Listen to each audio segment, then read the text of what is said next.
Physical fitness has always been central to the far right. And Joe Rogan tweets, being healthy is far right? Holy f***. Welcome back to the JP Reacts channel, my beautiful freedom-loving friend. And apparently if you're a fitness fanatic, then you're also a fascist. I'll tell you why that's what is true for you in just a second.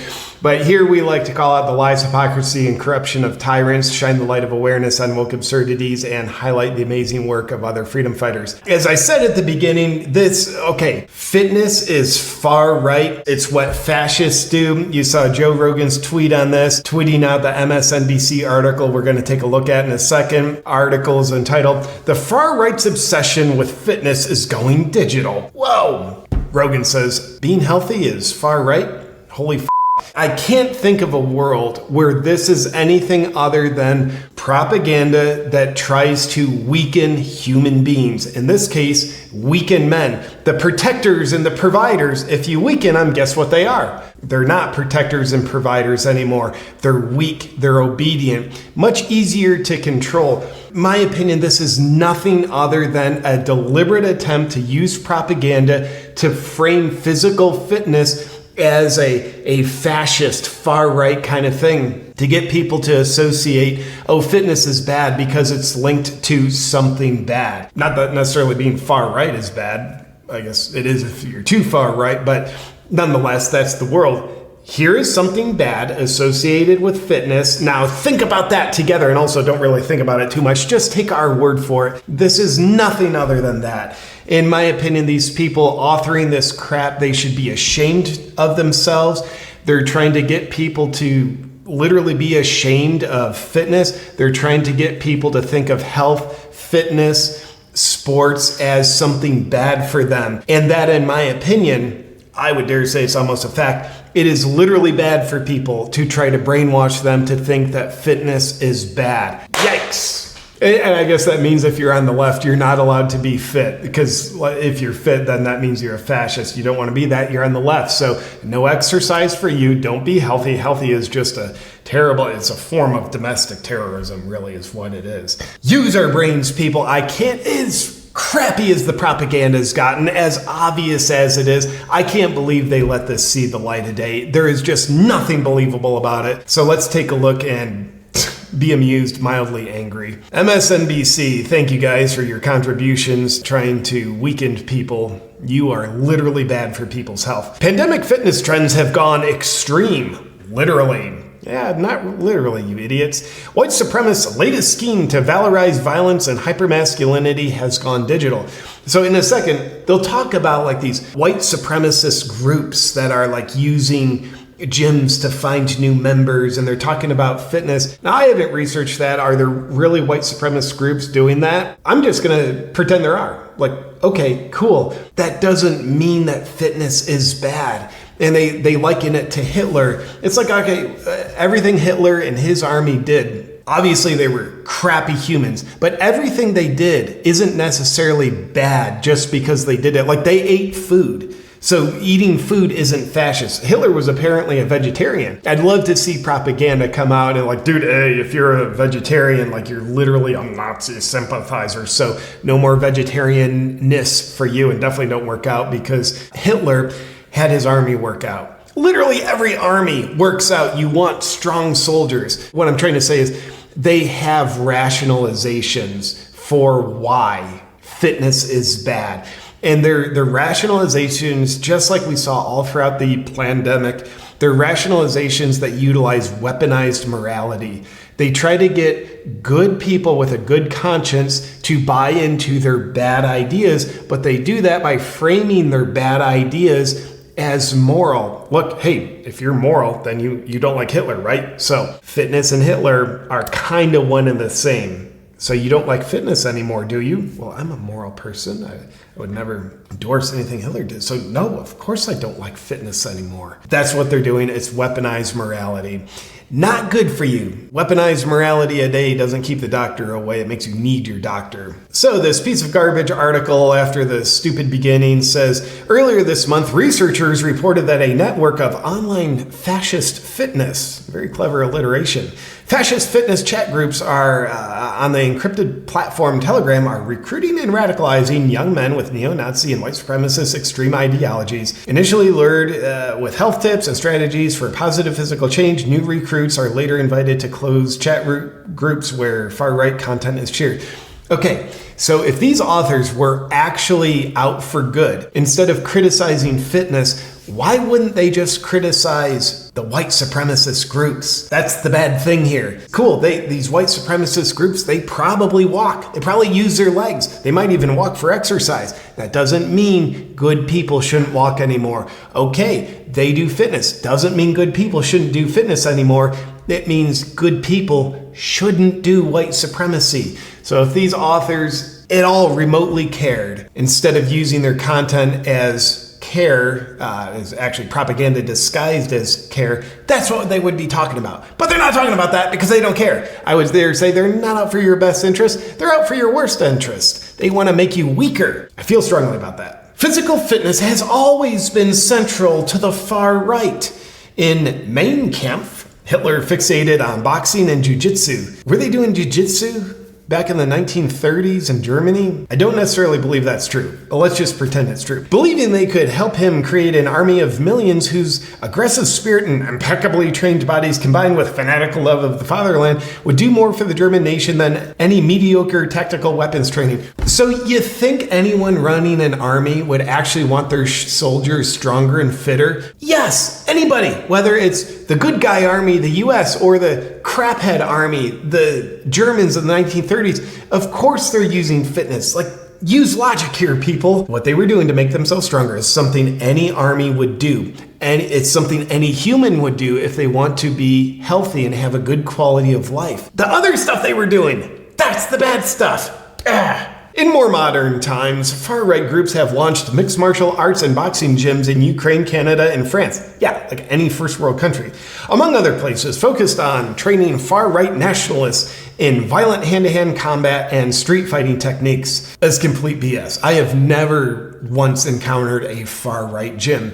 What I have encountered is most people, I would dare say the vast majority of people who I've met who do MMA, who do jiu-jitsu, and even just good old-fashioned workout hard, most of them tend to have more conservative values than liberal values.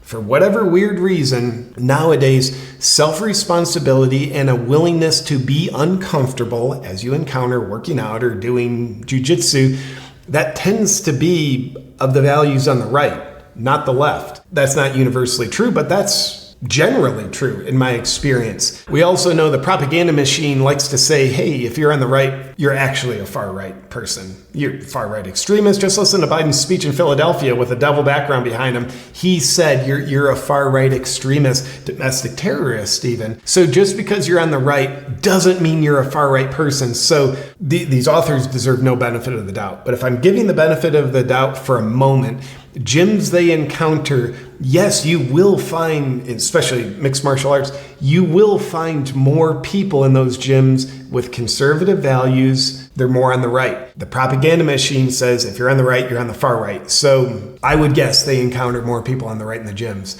But of course, they have to spin that as, oh, well, they're far right. They like Hitler because they're doing fitness. Oh my gosh. The only reason someone would possibly be in a boxing gym is because they want to get better at violence against other people who are different races and different political persuasions. No, you idiot. That's not why most people do this. Do you think Antifa works out? I don't know if they do or not. The good news is if we're going into a civil war with this kind of propaganda, Civil War, the left versus the right, we know whose army will be stronger because one army thinks having fit soldiers, no, that's a far right tactic.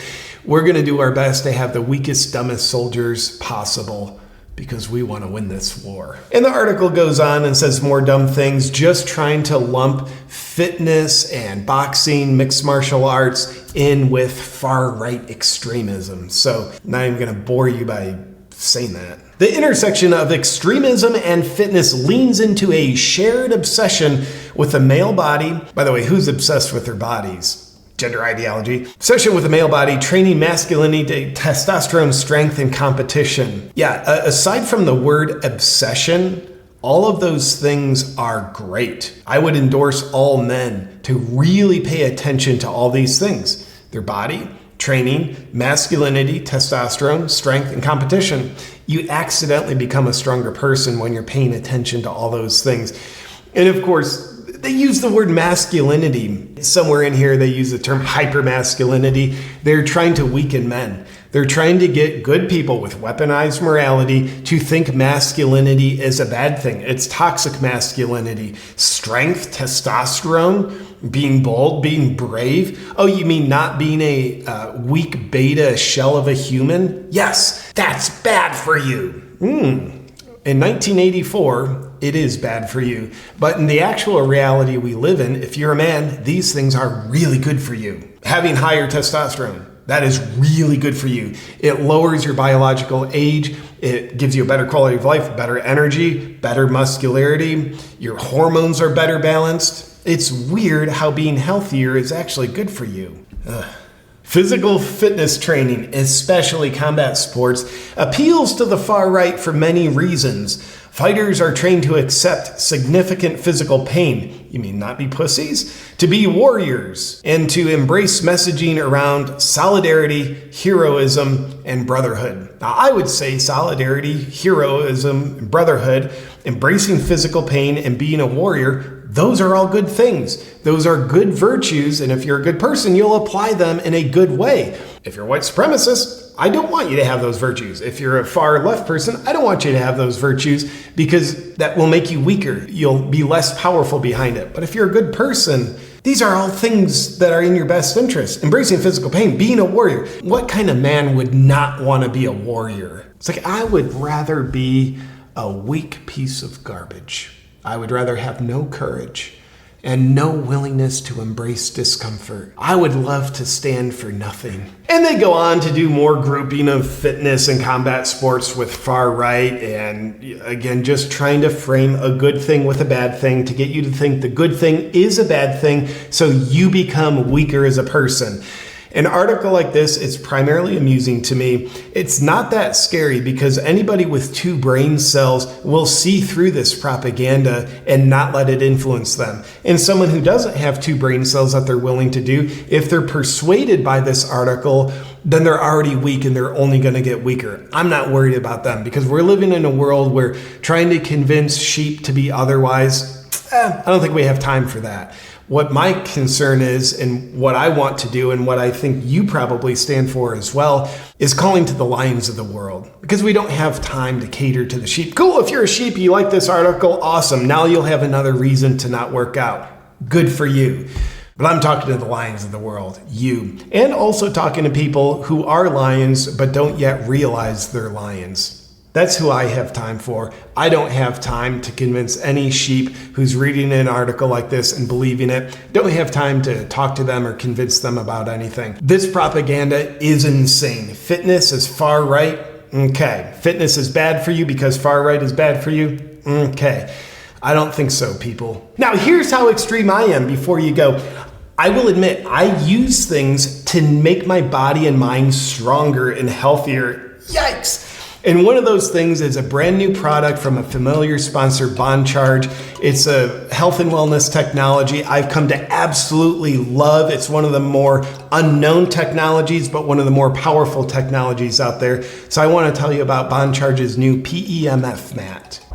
What's up, my friend? You know I love BondCharge. They make the best blue light blocking glasses on the planet, EMF protection devices, red light therapy products, and they've just released something new that I'm completely stoked about, the infrared PEMF mat. PEMF stands for Pulsed Electromagnetic Frequency, and it's a technology that, in my opinion, is one of the least known technologies in the health and healing world, but it's one of the most powerful. I'll share with you a crazy experience I've had with it, but first, infrared PEMF therapy has been shown to reduce inflammation, boost mitochondrial function, reduce pain, improve sleep, slow the aging process, and boost energy production. The Bond Charge infrared PEMF mat works by combining two powerful healing technologies. First, it grounds you into the Earth's natural magnetic field. And simultaneously, it uses red and infrared light to reduce inflammation and boost muscle recovery. That's why I'm on this 10 to 20 minutes every day.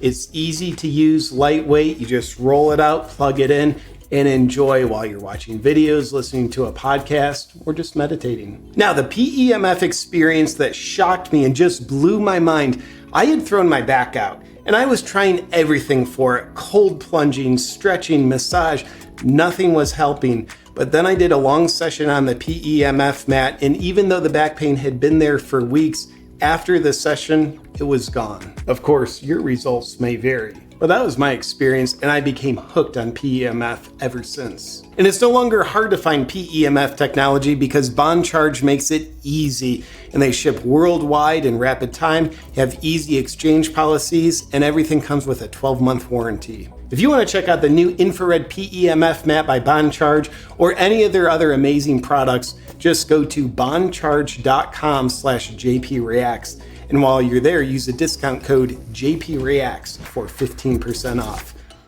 Happy health and healing.